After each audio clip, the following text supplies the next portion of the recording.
Seigneur mon Dieu, je te rends grâce d'être au milieu de nous, comme le Maître qui enseigne. Donne-nous un cœur, une oreille de disciple.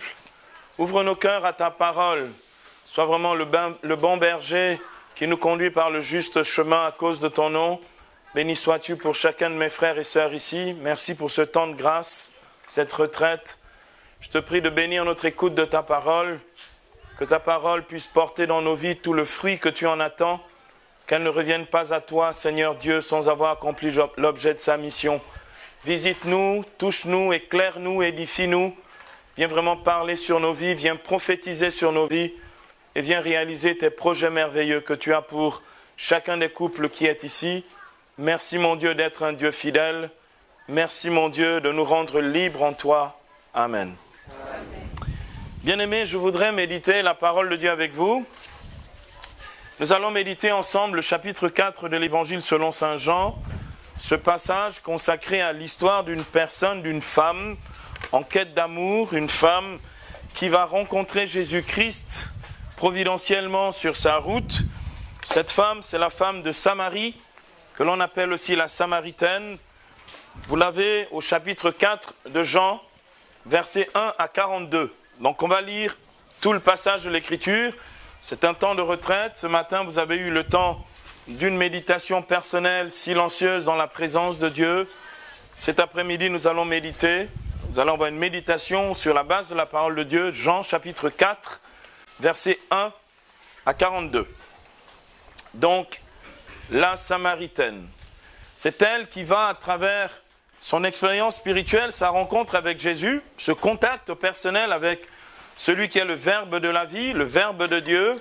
C'est elle qui va nous montrer le chemin et de la fidélité et de la liberté pour pouvoir parvenir, par la grâce de Dieu, à fonder une famille selon le cœur de Dieu et à réaliser que nous avons des idées sur les choses.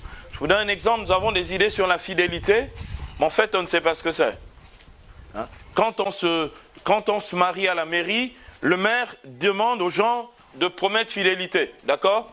Mais il leur demande de promettre fidélité, donc de promettre quelque chose qu'ils ne connaissent pas. Comment voulez-vous que les gens soient fidèles ? C'est absolument impossible. Donc on emploie un mot et on ne sait même pas ce que l'on dit. Donc on a une idée de la fidélité. Beaucoup ici pensent que être fidèle, ce n'est pas tromper sa femme ou son mari. Mais c'est faux, c'est pas ça la fidélité. La fidélité, c'est aimer sa femme tous les jours, aimer son mari tous les jours. Ce n'est pas une question de tromperie. Ceux qui vous ont dit ça vous ont raconté des bobards. C'est un pur mensonge. La fidélité, ce n'est pas une question de ne pas tromper ou de tromper. C'est d'abord aimer. En fait, la fidélité, nous allons le voir, c'est la grande confiance que je mets dans quelqu'un. D'accord ? En fait, ce n'est pas moi qui essaie d'être fidèle. C'est que je compte sur la fidélité de l'autre pour me rendre fidèle.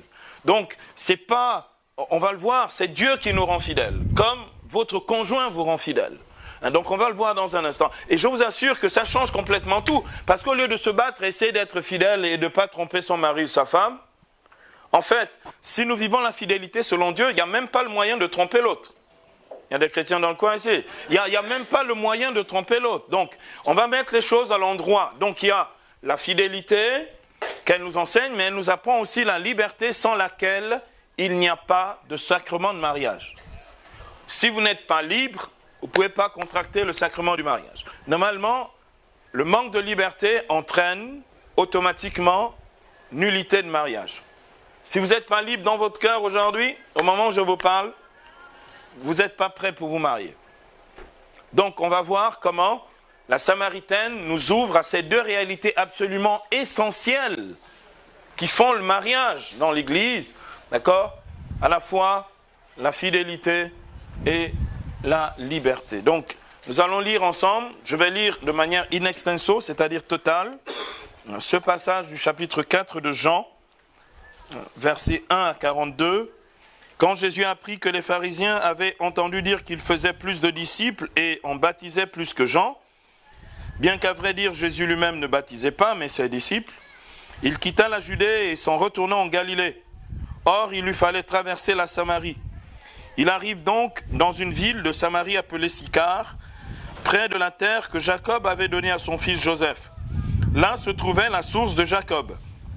Jésus, fatigué par la marche, se tenait donc assis tout contre la source.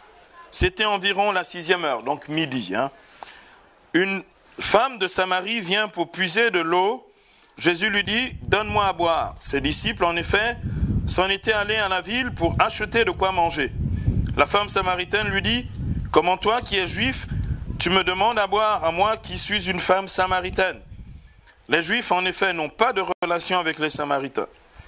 Jésus lui répondit, « Si tu savais le don de Dieu et celui qui te dit, donne-moi à boire, c'est toi qui l'aurais prié, il t'aurait donné de l'eau vive. » Elle lui dit, « Seigneur, tu n'as rien pour puiser et le puits est profond. D'où l'as-tu donc l'eau vive?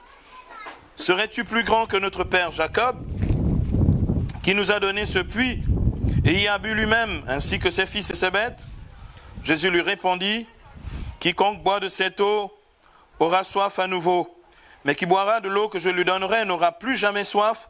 L'eau que je lui donnerai deviendra en lui source d'eau jaillissante en vie éternelle. » La femme lui dit, « Seigneur, donne-moi cette eau afin que je n'ai plus soif et ne vienne plus ici pour puiser. » Il lui dit, « Va, appelle ton mari et reviens ici. » La femme lui répondit, « Je n'ai pas de mari. » Jésus lui dit, « Tu as bien fait de dire, je n'ai pas de mari, car tu as eu 5 maris et celui que tu as maintenant n'est pas ton mari. En cela tu dis vrai. » La femme lui dit, « Seigneur, je vois que tu es un prophète.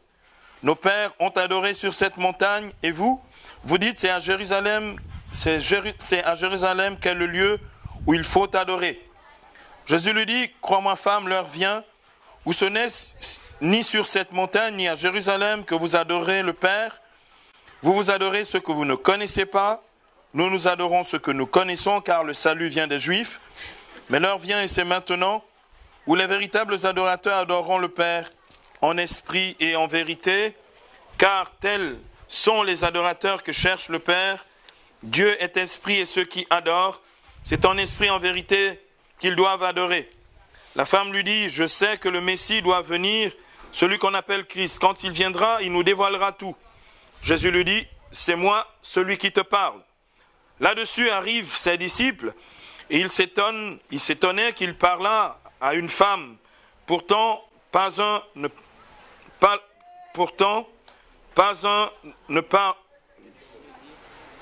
ne dit, « Que cherches-tu » ou « De quoi lui parles-tu » La femme alors laissa sa cruche, courut à la ville et dit aux gens, « Venez voir un homme qui m'a dit tout ce que j'ai fait. Ne serait-il pas le Christ ?» Ils sortirent de la ville et ils allaient vers lui. Entre-temps, les disciples le priaient en disant, « Rabbi, mange !» Mais il leur dit, « J'ai à manger un aliment que vous ne connaissez pas. » Les disciples se disaient entre eux, « Quelqu'un lui aurait-il apporté à manger ?» Jésus leur dit, « Ma nourriture est de faire la volonté de celui qui m'a envoyé et de mener son œuvre à bonne fin. Ne dites-vous pas, encore 4 mois et vient la moisson? Eh bien, je vous dis, levez les yeux, regardez, les champs sont blancs pour la moisson. Déjà, le moissonneur reçoit son salaire et récolte le fruit pour la vie éternelle, en sorte que le semeur se réjouit avec le moissonneur. Car ici se vérifie le dicton, autre est le semeur, autre le moissonneur. Je vous ai envoyé moissonner là où vous ne vous êtes pas fatigués. D'autres se sont fatigués et vous héritez de leur fatigue. » De cette ville, nombre de Samaritains crurent en lui, à cause de la parole de la femme qui attestait, « Il m'a dit tout ce que j'ai fait. » Quand donc ils furent arrivés près de lui, les Samaritains le prièrent de demeurer chez eux. Il y demeura 2 jours, et ils furent bien plus nombreux à croire à cause de sa parole, et disaient à la femme, « Ce n'est plus sur tes dires que nous croyons, nous l'avons nous-mêmes entendu, et nous savons que c'est vraiment lui, le Sauveur du monde. » Parole du Seigneur. Bien-aimés, cette parole que nous entendons ici, cette histoire, cette belle histoire de cette femme, est capable de changer quelque chose dans notre vie. Cette femme cherche l'amour, elle veut aimer, je pense qu'elle est profondément sincère, elle veut aimer, mais Elle ne sait pas qu'il ne suffit pas de laisser ses sentiments parler pour aimer. Aimer, ce n'est pas que des sentiments. Aimer, Dieu nous l'a appris. Aimer, c'est demeurer dans l'amour. Aimer, ce n'est pas seulement parler d'amour. Il est écrit dans 1 Jean, au chapitre 4, verset 16. Il est écrit, Dieu est amour. Celui qui demeure dans l'amour demeure en Dieu et Dieu demeure en lui. Aimer est un mot en grec, c'est manéa ou manéat, c'est-à-dire c'est coller. Aimer, c'est s'attacher, c'est demeurer. Le mot en grec, c'est vraiment je colle et ça ne bouge plus.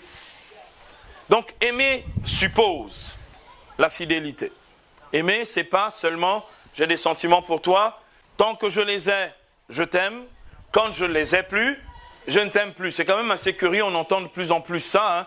Les temps ont changé. Hein. Vous avez des gens, ils étaient vraiment follement amoureux.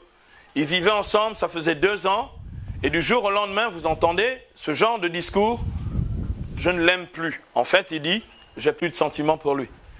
En fait, honnêtement, il n'a jamais aimé l'autre. Il s'aimait lui-même au travers de l'autre. Il utilisait l'autre pour lui. Et bien aimé, c'est pour ça que les histoires d'amour commencent et finissent. Or, l'amour est éternel, comme Dieu est éternel. Si c'est vraiment de l'amour, on ne peut pas aimer à moitié, ou on ne peut pas aimer selon les saisons, on ne peut pas aimer seulement parce que l'autre me le rend. Même quand l'autre ne me le rend pas, je l'aime encore.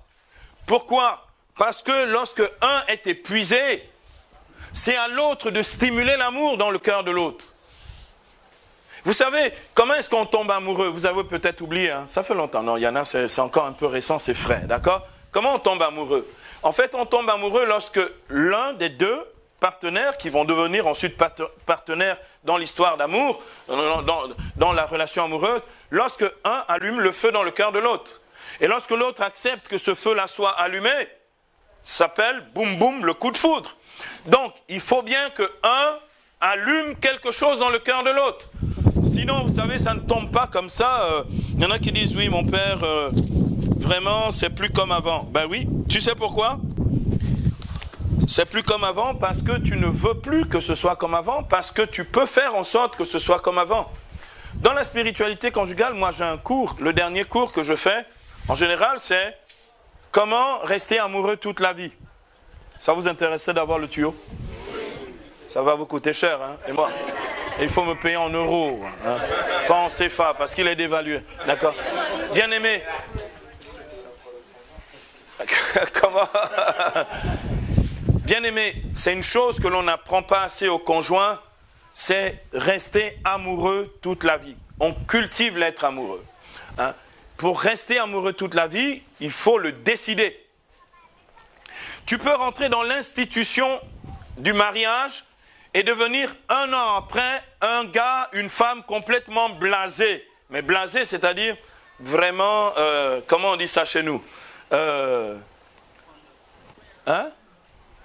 Tu as complètement oublié qu'en fait, le but, c'était pas de te marier. Le but, c'était de vivre l'amour. Bien aimé, si le mariage n'est pas le lieu où l'on vit, cultive et fait grandir l'amour, ça peut mal finir. Si le mariage devient la corvée qui vous empêche d'avoir des sentiments, d'être complètement en feu l'un pour l'autre, si la passion s'éteint, ça veut dire que vous-même vous l'avez éteint. Vous savez, c'est comme un feu, la passion. Vous vous souvenez, non? Vous avez oublié, ça ne brûle plus.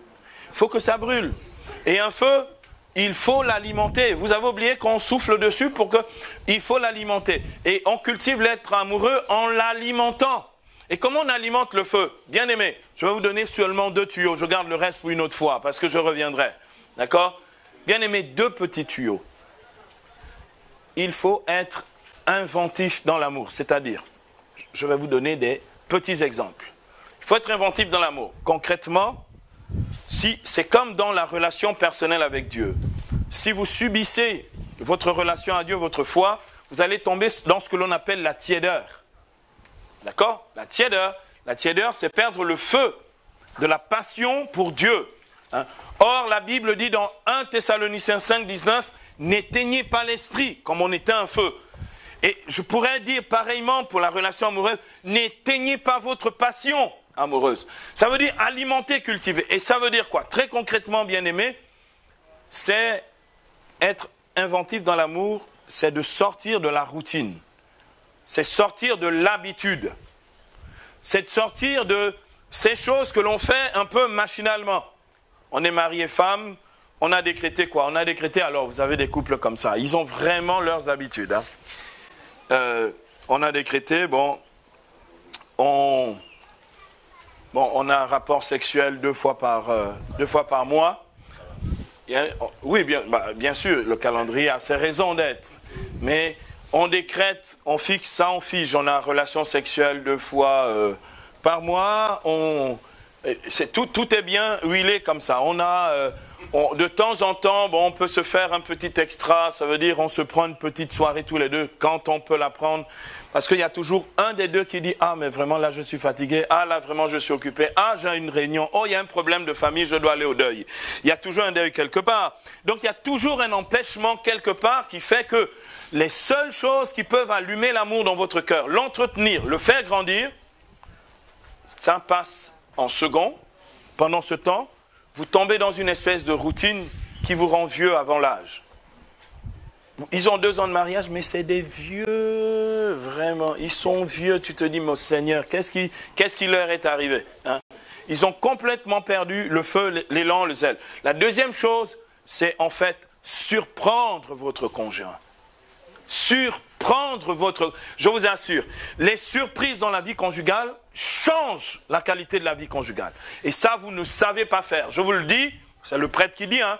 Je vous le dis, en plus, il faut que ce soit un prêtre qui vous le dise, d'accord? Vous ne savez pas faire. Regardez, les choses sont trop stéréotypées. Même, il y en a qui oublient de souhaiter un bon anniversaire de mariage à leur conjoint. Ils disent, mais le minimum syndical, le minimum. On oublie, hein, c'était bon, on a fait ça, c'est vieux maintenant, ça fait 20 ans. Ah bon? D'abord, ça veut dire que tu es rentré complètement dans une habitude, tu as même perdu, tu ne sais même plus pourquoi tu t'es marié. Tu es tellement fatigué que tu ne sais même plus. En fait, il n'y a plus aucun élan au-dedans de toi. D'accord? Surprenez votre conjoint. Bien-aimé, quand vous vivez ensemble, vous observez les choses qui touchent. C'est-à-dire, regarde là où tu sais que quand tu vas taper là-dedans, tu vas faire craquer ton conjoint ou ta conjointe. Bien-aimé, il y en a, ils sont stéréotypés 1 fois par an, le jour de l'anniversaire de mariage, c'est là qu'on vient présenter la fleur. Quand on présente encore la fleur, parce que la fleur là n'arrive jamais. Hein? Bien-aimé, si ce n'est pas la fleur, qu'est-ce qu'elle aime? Ou qu'est-ce qu'il aime? Ce jour-là, vous faites ça. Mais en fait, ce jour-là, on peut s'attendre que l'on va le faire. D'accord? Ça, ce n'est pas une surprise. Amen? Ce n'est pas une surprise. La surprise, c'est quand tu ne sais pas, tu es pris par un élan dès le matin, tu chéris ta femme ou ton mari, tu es tellement fou de lui dans ta tête, tu dis, aujourd'hui là, vraiment, je veux lui montrer que vraiment machin. Je disais ce matin à un de mes amis, parce que tous les samedis, je fais le sport le long du bord de mer, donc je parlais avec lui, je dis, quand est-ce que la dernière fois tu l'as surpris? Il me dit, ah vraiment là, on a trop d'occupations. Il y a toujours des occupations. On a trop de choses à faire. Je dis, c'est quand la dernière fois? Je lui dis, ce soir, alors que la Saint-Valentin est passée et qu'elle pense donc que tout est fini, ce soir, elle ne s'y attend pas. Tu prépares un resto tranquillement quelque part. Tu loues une chambre d'hôtel quelque part. Vous me faites le cycle complet ce soir. Vous commencez par un bon repas avec un petit apéritif. Vous me faites ça bien. D'accord? Bien-aimé, ces choses-là, je vous assure, ces choses-là changent la qualité d'une relation. Et bien-aimé, une fois l'an, pendant la période de votre anniversaire de mariage, faites un second voyage de noces. Même pour ceux qui n'ont pas fait de voyage de noces. Bien-aimé, un voyage de noces, c'est quoi? Prenez-vous un petit week-end quelque part, loin des enfants, loin de tout. Et ne sortez pas de la chambre. Allô? Bien-aimé, écoutez, vous ne pouvez pas continuer, vous ne pouvez pas vivre seulement d'habitude. Si dans votre relation conjugale, vous ne cassez pas la routine, il n'y a pas de passion amoureuse. Vous me suivez? Vous m'avez fait perdre du temps avec ça. Hein? Ce n'était pas le but. Moi, mon but à moi, là, c'est de parler de fidélité. Hein? Donc, bien aimé, ce que je suis en train de dire là, c'est qu'il n'y a pas de fidélité possible si l'amour n'est pas vécu. Ce n'est pas la fidélité pour la fidélité. La fidélité est attachée à un amour réellement vécu. Bien aimé, c'est quoi la fidélité? La fidélité repose sur un mot en latin, fides. La fides, c'est la foi. Fides a donné fidelitas. Sans la foi, bien aimé, il est impossible d'être fidèle. Or, la foi ne se décline jamais au pluriel. Il est écrit dans Éphésiens 4:5, un seul Seigneur, une seule foi. Comme on pourrait dire un seul Seigneur et un seul époux, un seul Seigneur, une seule épouse. Vous m'avez suivi? Bien aimé, il n'y a pas de fidélité possible en dehors de la foi. Il y en a qui se battent dans le monde pour essayer d'être fidèles à leur mari, à leur femme. Ils n'ont pas ce que vous avez en plus, c'est-à-dire la foi qui rend fidèle. Et bien aimé, j'aimerais que nous puissions voir à présent, le premier point c'est fidélité de Dieu et fidélité humaine. Ensuite nous verrons le deuxième point, c'est liberté de Dieu et liberté humaine. Alors commençons par la fidélité de Dieu et la fidélité humaine.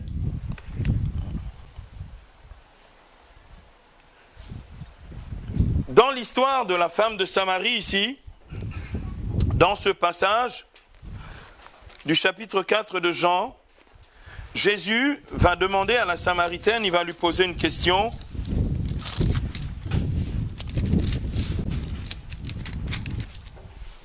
Dans Jean ici, au chapitre 4, comme nous l'avons lu, versets 15 à 24, je vais lire juste un petit bout. La femme lui dit, Seigneur, donne-moi de cette eau afin que je n'ai plus soif et ne vienne plus ici pour puiser. Il lui dit, va, appelle ton mari et reviens ici. La femme lui répondit, je n'ai pas de mari. Et Jésus lui dit, tu dis bien, c'est vrai, tu n'as pas de mari, tu as eu 5 maris et celui avec qui tu vis, ce n'est pas ton mari. En fait, cette femme a 6 hommes. Elle a eu 6 hommes dans sa vie. Souvent, les problèmes de fidélité, on pense que c'est toujours les hommes qui sont infidèles. Détrompez-vous. Et bien aimé d'ailleurs, quand les hommes sont infidèles, la femme chrétienne doit se poser la question suivante. Est-ce que j'ai suffisamment tout fait pour que mon mari soit tellement satisfait qu'il ne soit pas obligé d'être infidèle? Allô? Amen. Bien aimé, c'est important. Avant d'accuser ton mari ou accuser ta femme, est-ce que tu fais tout pour satisfaire ton mari ou ta femme à tous les niveaux, de telle sorte qu'il se sent tellement bien, comme il a tout à la maison, il ne soit plus obligé d'avoir la tentation d'aller chercher dehors ce qu'il n'a pas à la maison. Allô? Amen. Avant de faire les reproches, bien-aimés, posez-vous la question, est-ce que mon mari est comblé?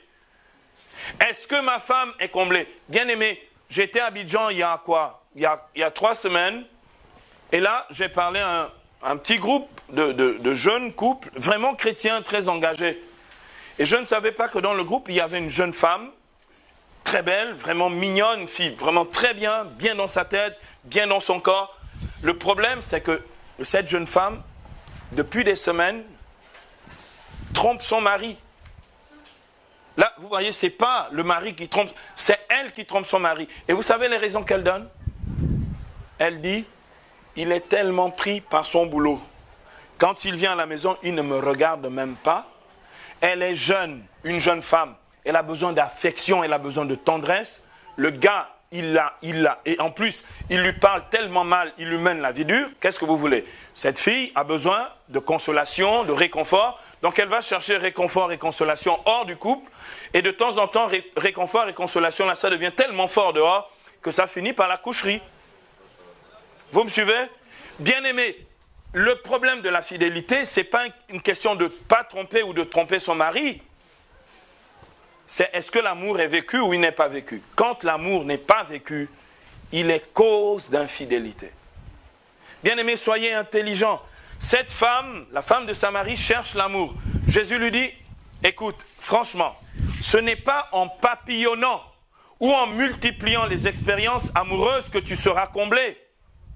Jésus met cette femme en face de son besoin fondamental, c'est d'être aimé. Et bien aimé, il n'y a pas d'amour sans une stabilité dans l'amour.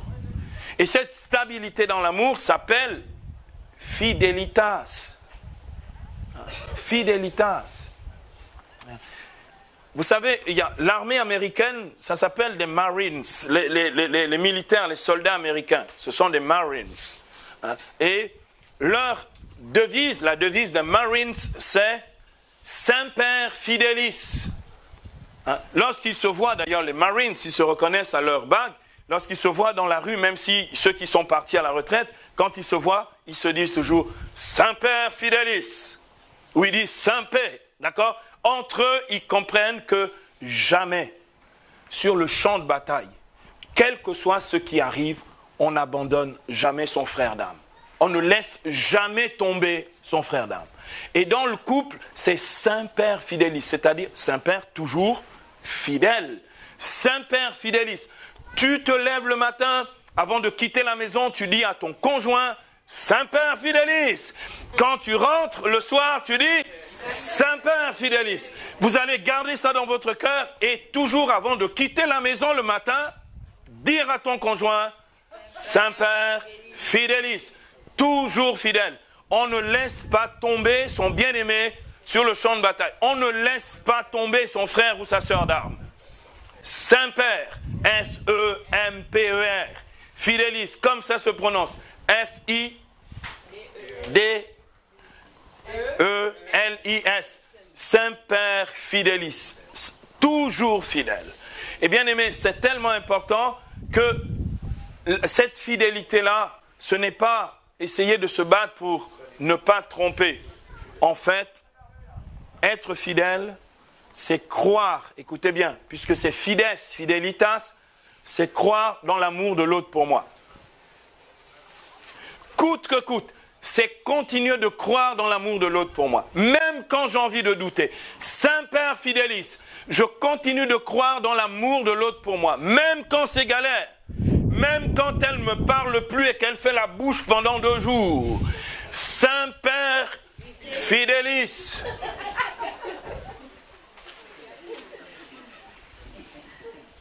Est-ce que vous me suivez là? Bien-aimés, parce que Dieu vis-à-vis de nous, lorsque nous commettons des péchés, que nous désobéissons, que nous résistons à sa grâce, Dieu est vis-à-vis de nous Semper Fidelis. La Bible dit dans 2 Timothée, au chapitre 2, verset 13, 2 Timothée, vis-à-vis de la fidélité de Dieu à notre égard, parce que c'est là qu'on apprend. 2 Timothée 2, 13, et dit ceci, même si nous sommes infidèles, lui, il reste fidèle parce qu'il ne peut se renier lui-même. Bien-aimés, retenez, Dieu, même si nous sommes infidèles, lui, il reste fidèle parce qu'il ne peut se renier lui-même. L'infidélité est un reniement de soi. L'infidélité, c'est le reniement du don de Dieu qui vous a fait dans le sacrement de mariage. L'infidélité, bien-aimé, c'est se renier soi-même jusqu'à même à perdre sa propre vie, à perdre son âme. Je vais vous raconter une histoire qui va sans doute vous choquer. Mais bien-aimé, c'est une histoire que j'ai vécue. Quand j'étais séminariste en France, que je me préparais au sacerdoce à Toulouse, pour une fête de Noël, on était allé visiter une prison, on avait visité des prisonniers. Je rentre dans la prison, je vois un peu plus d'une centaine de détenus qui étaient là. Et dans le coin, il y avait un Africain. Comme le noir attire le noir, on n'était pas nombreux, n'est-ce pas? Il est venu vers moi et il a commencé à me parler. C'était un Ivoirien. Cet homme m'a dit, mon frère, si j'avais su que j'aurais assassiné ma femme ce matin-là, je ne me serais pas réveillé pour ne pas le faire. Il m'a raconté son histoire, c'était une histoire d'infidélité. Il avait son grand ami, son meilleur ami, qui venait régulièrement à la maison Et cet ami s'était pris de sa femme. Cet ami est parti avec sa femme. Et lui, il s'est dit, moi, je ne me suis pas marié avec mon ami. Je me suis marié avec ma femme. Donc, les comptes que j'ai à régler, ce n'est pas avec lui, c'est avec ma femme. Parce que ma femme sait qu'elle s'est mariée avec moi, donc elle doit être fidèle. Il a recherché sa femme un matin et il l'a assassinée froidement. Il était en prison pour de nombreuses années. Pour, je crois, une vingtaine d'années. Ça faisait un peu plus d'une dizaine d'années qu'il était là-dedans. Bien-aimé, l'infidélité est meurtrière. Je veux que vous puissiez comprendre que l'infidélité peut détruire votre propre vie. Il y en a deux qui ont été gâchés. La vie de sa femme qu'il a supprimée et sa propre vie. Il ne se relèvera jamais de ce qu'il a fait. Bien-aimé, Saint-Père Fidélis, ça veut dire quoi? Ça veut dire, avant d'en arriver aux choses extrêmes, protégez votre amour. Protégez votre conjoint. Protégez votre conjointe. Parce qu'en le faisant, vous protégez votre propre vie. Dans le sacrement du mariage, comme dit Matthieu 19, vous ne serez plus qu'une seule chair. Quand tu touches à ta femme, tu touches à ta propre vie. Quand tu trompes ta femme ou ton mari, tu te trompes toi-même.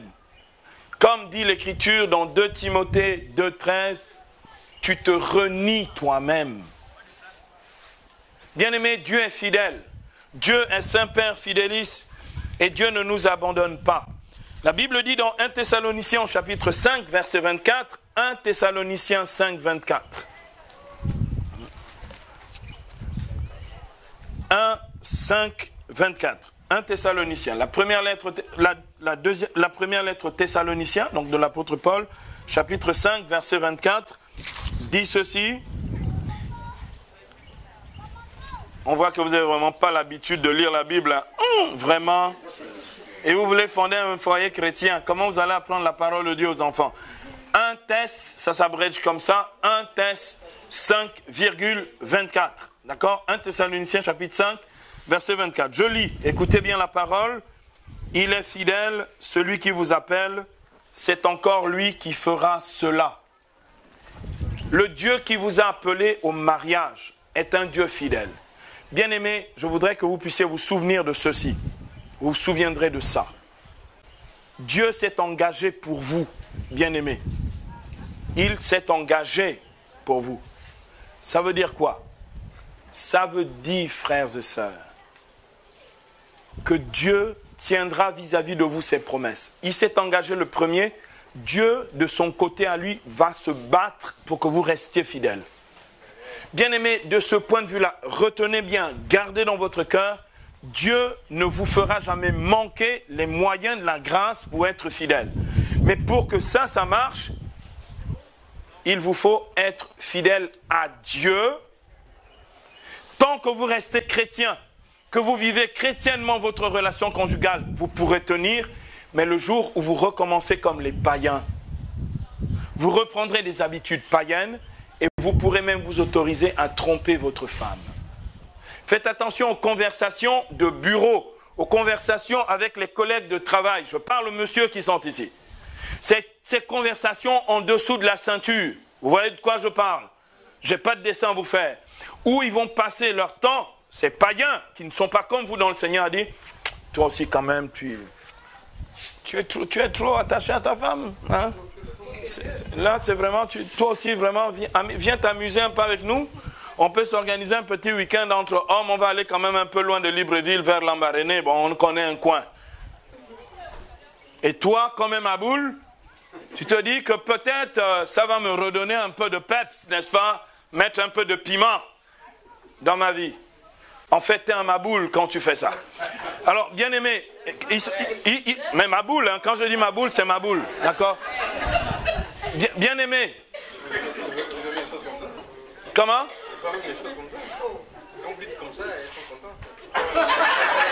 Et elles ont raison d'être contentes.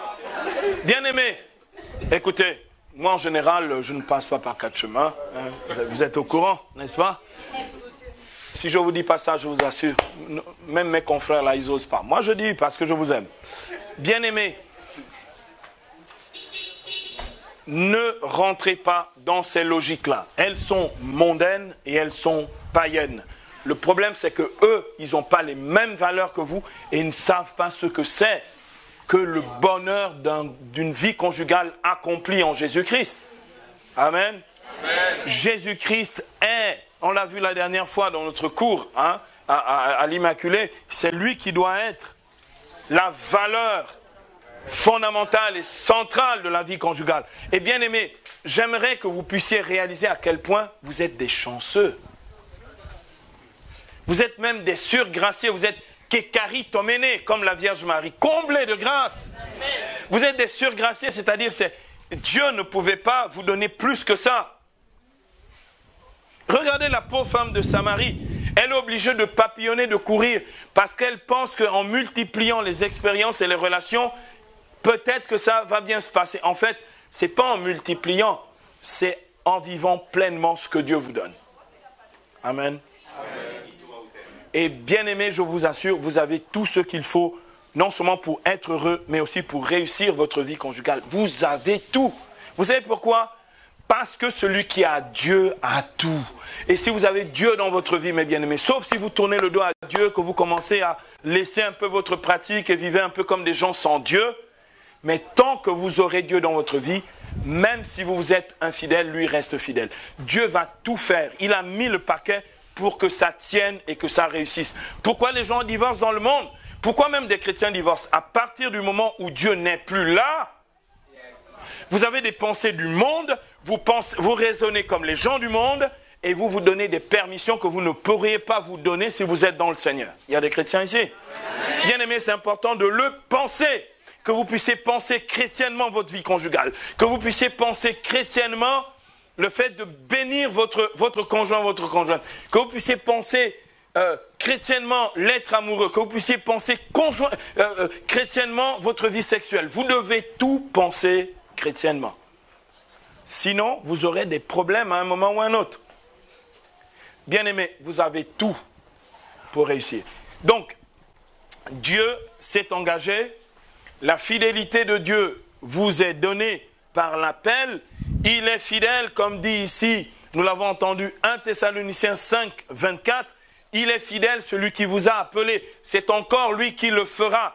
Dieu a dit, il veut des mariages réussis et Dieu fait tout pour que votre mariage réussisse. Bien aimé, pour ça, il vous faut avoir foi dans les promesses de Dieu.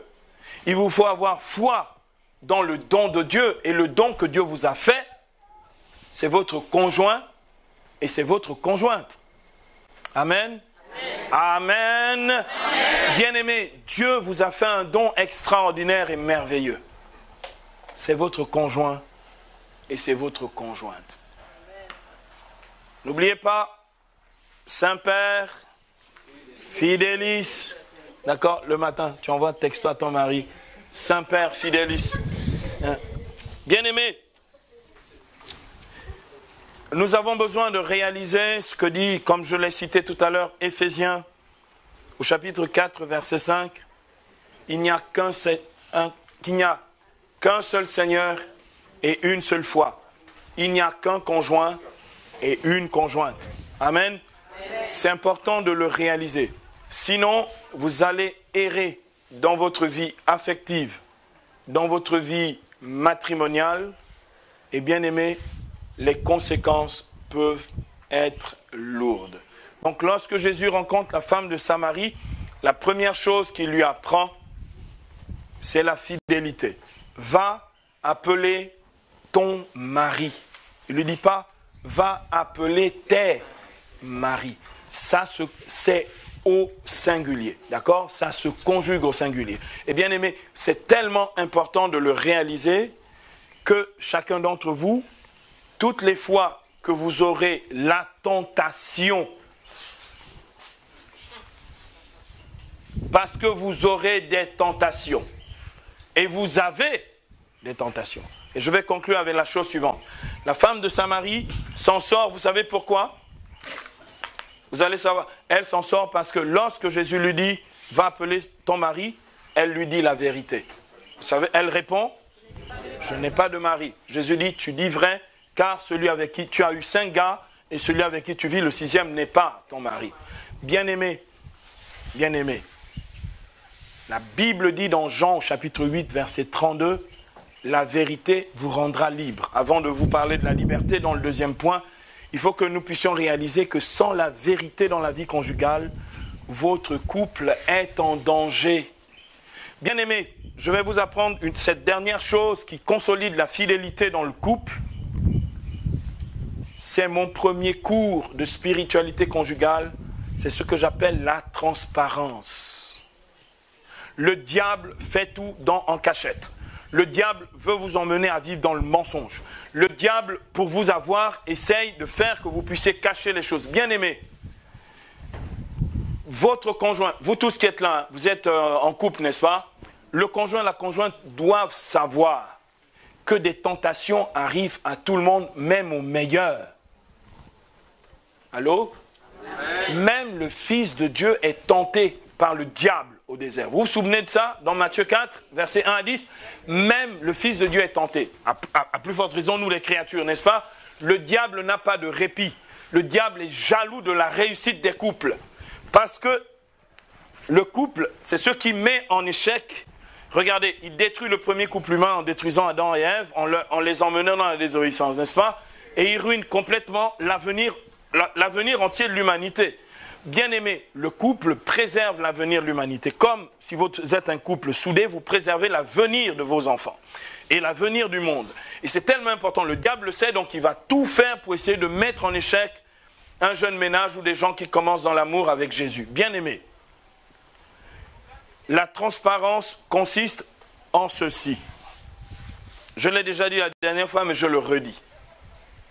Si tu es tenté dehors, si tu es tenté, c'est-à-dire, si tu vois qu'il y a un homme qui te plaît ou une femme qui t'attire, Saint-Père Fidélis, quand tu rentres le soir chez toi, dis à ta femme, dis à ton mari, j'ai rencontré aujourd'hui là quelqu'un qui est en train de me tourmenter dedans. Dis-le lui une bombe, vraiment c'était, là je ne sais pas. On va se mettre à genoux tous les deux, on va prier la Vierge Marie, elle qui écrase la tête du serpent pour chasser ce tentateur-là. D'accord? Bien-aimé, c'est tellement important de le dire. Ça veut dire que vous-même, bien-aimé, pour que ça marche, il faut que dans votre contrat pour la fidélité conjugale, vous soyez d'accord pour fonctionner comme ça. Ça veut dire, mais tous les deux, si dehors, hors de votre couple, quelqu'un vous sollicite, beaucoup d'entre vous, presque tout le monde travaille ici, d'accord? Donc au travail, on rencontre toutes sortes de gens. Hein? Même quand ils voient que ça brille, justement, même ils sont excités quand ça brille. Hein? Justement. Ah, l'ancien connaît. Donc, hein, bien-aimé, écoutez-moi bien. Si quelqu'un vient vous solliciter de l'extérieur et commence à vous faire des mots doux et gentils, homme ou femme, non seulement arrêtez la personne en disant, écoute, moi, je ne veux pas rentrer là-dedans, je suis bien dans mon ménage, il ne me manque rien chez moi, ma femme assure, elle assure au lit, moi aussi j'assure, nous on est bien haut, nous on n'a pas de problème avec ça. On n'a pas besoin de compléments. Hein?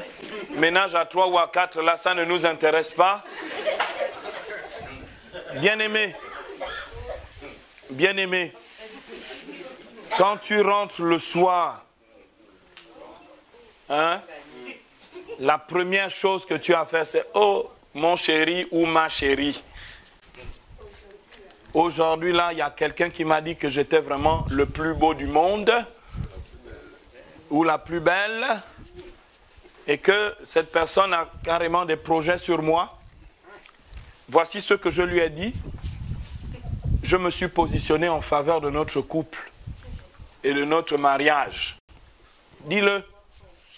D'accord? Bien-aimés, l'une des premières fois où j'ai enseigné sur la transparence, un jeune couple, c'était des fiancés, ils allaient se marier. Le mari s'est insurgé en disant « Mais non, parce que si je lui dis la vérité, elle va mal le vivre. » Non, mais non, il n'y a pas de ça. Il y a ça quand on a décidé de vivre dans le mensonge. Si habituellement je vis dans le mensonge, d'accord, et que j'ai fait des petits écarts, d'accord, je comprends qu'elle soit méfiante. Mais si dans votre règle habituelle, votre manière habituelle de vivre, bien aimé, quand vous êtes dans la transparence, vous démasquez l'œuvre du diable, vous ne vous faites pas piéger et vous sauvez votre ménage. Bien aimé, vous n'avez pas le choix. Vous n'avez pas d'autre possibilité que la vérité. Parce que la vérité démasque les choses et donc vous protège. Protège votre vie conjugale, protège votre fidélité. La femme de Samarie s'en sort dans ce texte de l'Écriture parce qu'elle dit la vérité à Jésus. Elle est transparente. Bien aimé, vous ne faites pas le pari de la transparence. Votre couple est parti pour se faire avoir et se faire détruire. Bien aimé, c'est pénible, long, compliqué. Et des fois, et de la quasi-totalité des fois, ça se solde par la séparation, le divorce, en tout cas au moins sur le plan civil, avant d'en arriver là, préservez vos couples. Vous n'avez pas le choix, celui de la transparence. Et bien aimé, avant de quitter ce lieu, parce que moi je ne parle jamais en l'air, sinon je ne viens pas enseigner. Avant de quitter ce lieu, vous me réglez cette affaire. Vous ne partez pas d'ici là. Vous ne bougez pas des sasa. Vous me faites... Vous badinez. Avant de quitter ce lieu, vous allez me faire le clair. Bien-aimé, ça veut dire quoi? Ça veut dire, je ne vais pas remonter jusqu'en 1988. Je parle du moment où, à partir du moment où tu as décidé que vous allez vous marier, que vous avez commencé le cheminement, tout ce qui s'est passé entre-temps.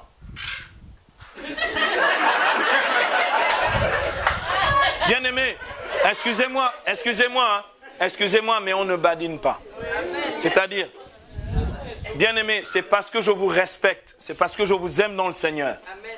C'est parce que je crois dans qui vous êtes en Dieu, à votre grande dignité d'enfant de Dieu. C'est parce que j'ai confiance en vous que je dis ça. Absolument. Bien-aimé, à partir du moment où vous avez commencé le cheminement, toutes les tentations du dehors, toutes les sollicitations, tous les machins, vous me réglez ça. Aujourd'hui, vous ne bougez pas d'ici. Vous ne me bougez pas d'ici. Bien-aimé, vous savez pourquoi? Il faut repartir d'ici à neuf. Il faut que ce soit assaini. Il faut que les plaies guérissent. Quand on repart d'ici, le cœur léger et en paix, on commence à construire en Jésus-Christ. Amen. Bien-aimé, si vous ne faites pas ça, vous êtes des assassins. Je vous assure. Je vous ai dit, l'infidélité est homicide. Je vous ai raconté l'histoire de ce prisonnier de Toulouse. Si vous ne faites pas ça, vous êtes des assassins. Vous me suivez? Ce que je dis est fort, je sais. Je choisis bien mes mots. Je pense tout ce que je dis. Bien-aimé, c'est pour vous que je le dis. Vous ne bougez pas d'ici. Si vous ne m'avez pas fait le clair avec ça. Il y a des chrétiens dans le coin ici? Nous allons faire une pause, un petit quart d'heure de pause, et ensuite nous attaquerons sur la liberté.